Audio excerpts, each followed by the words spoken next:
৩-০ গোলে হেরে কোচের মাথায় হাত, সেট পিসে বল ছাড়াই লাফাই স্থাদ। শ্রাবণের দক্ষতায় ছিল না ঘাটতি, সেটা ছিল অভিজ্ঞতার কমতি। আজ প্রথম হাফের খেলায় নেই কোনো ছন্দ, নেই কোচের কোনো প্ল্যানের চাপ, আছে ব্যক্তিগত স্কিলের বেশ অভাব। আছে শুধু ভিয়েতনামের প্লেয়ারদের পিছনে ছুটাছুটি আর ভুল পাস। ভিয়েতনাম ম্যাচের ৭তম মিনিটে কর্নার থেকে গোল। এখানে শ্রাবণের পজিশন ঠিক ছিল নাকি ছিল ভুল। তারেক গাজী সাদের ছন্দপতন। মাঠে কেউ নেই রাকিব মুরসালিন বিশ্বনাথের মতন। মিডফিল্ডে জামাল ভুঁইয়া হতে পারেনি সঙ্গী। হামজা সমিত ফাহমিদুলকে ভিয়েতনাম করেছে বোতলবন্দি। এত কিছুর মাঝে পাওয়া শ্রাবণের দুইটা সেভ এবং সুয়েল রানার একটা বুলেট শট, জামালের সেট পিস, হামদার প্রেস এবং দুই উইং থেকে ভালো সাপোর্ট। মূলত বাংলাদেশ টিকে ছিল ৬০ থেকে ৯০তম মিনিটে। ম্যাচের ৩০তম মিনিটে যেন বাংলাদেশময় ভিয়েতনামের মতো শক্তিশালী দলের সাথে মাথা উঁচু করে লড়াই করা এত বড় সফলতা। ভিয়েতনামের মতো শক্তিশালী দলের সাথে মাথা উঁচু করে লড়াই করা যেন বড় সফলতা। মুরসালিন এবং শাহরিয়ার ইমন নামার পরে কয়েকটা ছোট সুযোগ তৈরি করেছিল বাংলাদেশ। পরবর্তীতে রহমত মিয়া, বিশ্বনাথ ঘোষ, জামাল ভুঁইয়ারা মাঠে নেমে ম্যাচের মানচিত্র নিজেদের মতো করে কিছুটা পাল্টে দেন। জামালের সেট পিস, হামদার প্রেস এবং উইং থেকে ভালো সাপোর্ট, সবকিছু মিলিয়ে কিছু সময়ের জন্য বাংলাদেশের ব্যালেন্স মনে হচ্ছিল। শ্রাবণে আরও ম্যাচিউরড হওয়া উচিত ছিল, তবুও দুটা গোল নিশ্চিত বাঁচিয়েছে।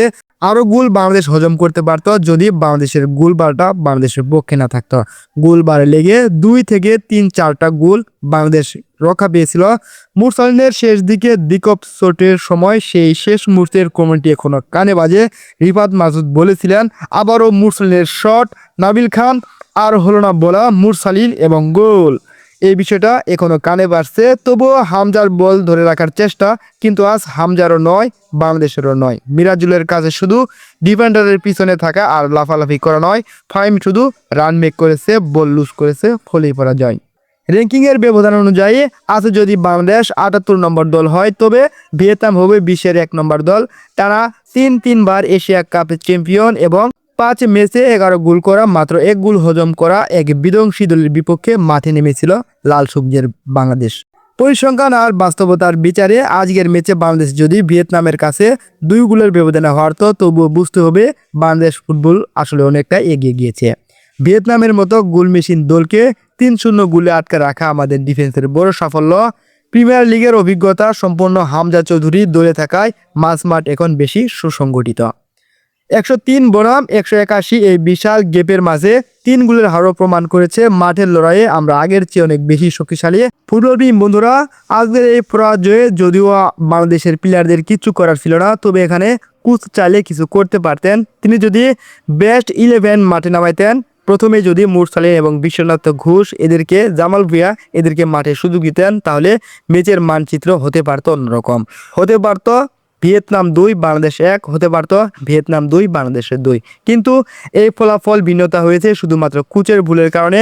কোচ আমাদের ফাহমিদুল ইসলামকে বরাবরই একটা ম্যাচের ভিতরেও তাকে তার নিজের জায়গায় খেলার সুযোগ দেয়নি। কোচ রাইট উইঙ্গে ফাহমিদুল ইসলামকে খেলিয়েছে, অথচ ফাহমিদুল ইসলাম হলেন রাইট ফুটেড একজন লেফট উইঙ্গার। দলের দুইটা লেফট উইঙ্গার ফাহমিদুল ইসলাম এবং ফয়সাল ফাহিম, দুই উইঙ্গারকে একই সাথে কি ম্যাচে কীভাবে খেলায় মাথায় কাজ করে না। তাছাড়া আমরা আশা করছিলাম আজকে নাম্বার 9 কিংবা রাইট উইঙ্গে রাকিবের সেই স্থানে দেখা যেতে পারে মুরসালিনকে, কিন্তু ভাগ্যবশত মুরসালিন, যে কিনা দুর্দান্ত ফর্মে রয়েছে, গত ম্যাচও মুরসালিনের গোল থেকেই জয় পেয়েছিল বাংলাদেশ, আর সেই মুরসালিনকে প্রপার গেম টাইম দেয়নি কোচ। জামাল ভুঁইয়া, যে কিনা বাংলাদেশের সকল প্লেয়ারের মধ্যে সে বেস্ট সেট পিস গ্রহণকারী একজন ফুটবলার, তাকে বেঞ্চে বসিয়ে রাখিয়ে তার জায়গায় দলের ক্যাপ্টেন্সি দিয়েছে সুয়েল রানার কাছে। যদিও সুয়েল রানা বেশি একটা খারাপ খেলেনি, তারপরেও সুয়েল রানা চাইতে ফার বেটার ছিল আমাদের জামাল ভুঁইয়া। ক্যাপ্টেন জামাল ভুঁইয়া, সেই জামাল ভুঁইয়াকে মাঠে দেখার জন্যই আসাইছিলাম। কিন্তু যে দলের ক্যাপ্টেন, একজন ক্যাপ্টেনের হাতে দলের সকল কিছু উঠে দেওয়া উচিত, আর সেই ক্যাপ্টেনকে গেম টাইম দেওয়া হয় মাত্র 12 থেকে 15 মিনিট। আপনার যদি জামাল ভুঁইয়াকে ভালো নাই লাগে, তার পারফরমেন্সে যদি আপনি সন্তুষ্ট না হন, আর জামাল ভুঁইয়ার যদি ক্যাপ্টেন্সি করার মতো যোগ্যতা না থাকে, তাহলে আপনি তাকে ক্যাপ্টেন্সি কেন দিবেন? আপনি সুয়েল রানাকে ক্যাপ্টেন্সি দিতে পারেন, আপনি ক্যাপ্টেন্সি দিতে পারেন আমাদের সাদকে, এবং ক্যাপ্টেন্সি দিতে পারেন আমাদের ইমিলিয়ানো মিটুল মার্টিনেসকে। কিন্তু যেহেতু জামাল ভুঁইয়াকে ক্যাপ্টেন্সির দায়িত্ব দিয়েছেন, সেহেতু জামাল ভুঁইয়াকে বেস্ট 11-এ রাখবেন না, এটা তো মেনে নেওয়া যায় না। আমাদের জাহান আহমেদ, যে কিনা একজন লেফট ব্যাক, সেই লেফট ব্যাকে খেলতে পছন্দ করে তাকে আপনি কখনো লেফট উইঙ্গে কিংবা মিডফিল্ডে এবং আবুল তাবুল পজিশনে খেলাচ্ছেন, ফলে বাংলাদেশ বারবারই পরাজয় বরণ করছে। হ্যাঁ, হামজা চৌধুরী, সামির সোম তারা নিজেদের পজিশনে খেলে না, তারা ভিন্ন পজিশনে খেলে, কিন্তু তাদের ক্ষেত্রে যদি বাংলাদেশের ফাহিমকে এবং সোহেল রানাকে তুলনা করেন তাহলে সেটা মানানসই হবে না। কেননা হামজা চৌধুরী এবং সামির সোম তারা অনেক বড় মাপের প্লেয়ার, তাদেরকে বাংলাদেশের মতো একটা দলে ভিয়েতনামের বিপক্ষে যেখানে খুশি সেখানে খেলতে পারবেন, তারা ফার বেটার কিছু করার চেষ্টা করবে। কিন্তু সেই জায়গা থেকে আপনি যদি সাদকে বা আরও অন্যান্য প্লেয়ারকে তাদের পজিশনে খেলতে না দেন তাহলে ফলাফল অবশ্যই পক্ষে কথা বলবেন না। এই সাদকে আপনি কখনো লেফট ব্যাকে খেলান, আবার কখনো রাইট ব্যাকে খেলান, তাতে আমরা ভেবে নিচ্ছি সাদ মূলত রাইট ব্যাক কিংবা লেফট ব্যাক, কিন্তু মূলত সাদ খেলতে ভালোবাসে রাইট ব্যাকে। আর এখানে রাইট ব্যাকে যদি সাদকে সাবস্টিটিউট করতেন, শুরুর একাদশে যদি বিশ্বনাথ ঘোষকে দিতেন তাহলে ভালো কিছু হওয়ার সম্ভাবনা ছিল। এছাড়াও আর একটা কথা না বললে নয়, আমাদের যে গোলকিপার কোচ, নতুন একজন কোচ এসেছেন, আর এই কোচ আসার পরে দলে আনিসুর রহমান জিকো, মিতুল মার্মা এদেরকে চান্স দেওয়া হয়নি, চান্স দেওয়া হয়েছে শ্রাবণকে, যার ফলে নতুন অভিজ্ঞতা এবং পুরাতন ও দক্ষ শক্তিশালীর বিপক্ষে বাংলাদেশ 3 গোল হজম করাটাই স্বাভাবিক। ধন্যবাদ সবাইকে, আসসালামু আলাইকুম।